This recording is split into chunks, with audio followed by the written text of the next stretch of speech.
Hi, I'm Steve Scherman, and today we're going to show you how to use the Inspire Plus front panel, and we're going to be doing some jogging and hand wheeling to move the table around for setting up your job.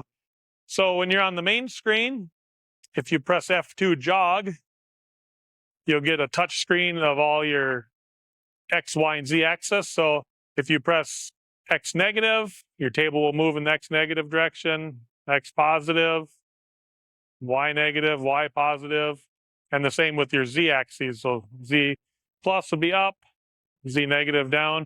And you can control that feed rate by your feed rate override knob. So if we turn it down to 10%, you'll see which percentage you're at on the screen. It slows down your feed rate.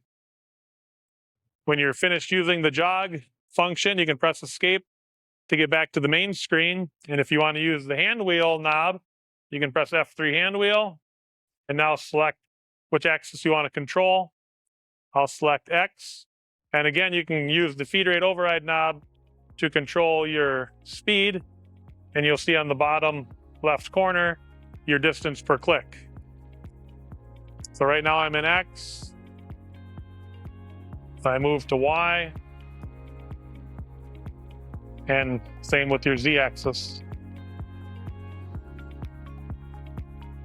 And again, your feed rate override knob controls the speed of your cranking, and it'll break it down in distance per click on the screen. When you're done using that, you can press escape to get back to the main screen, and you're ready for your next step.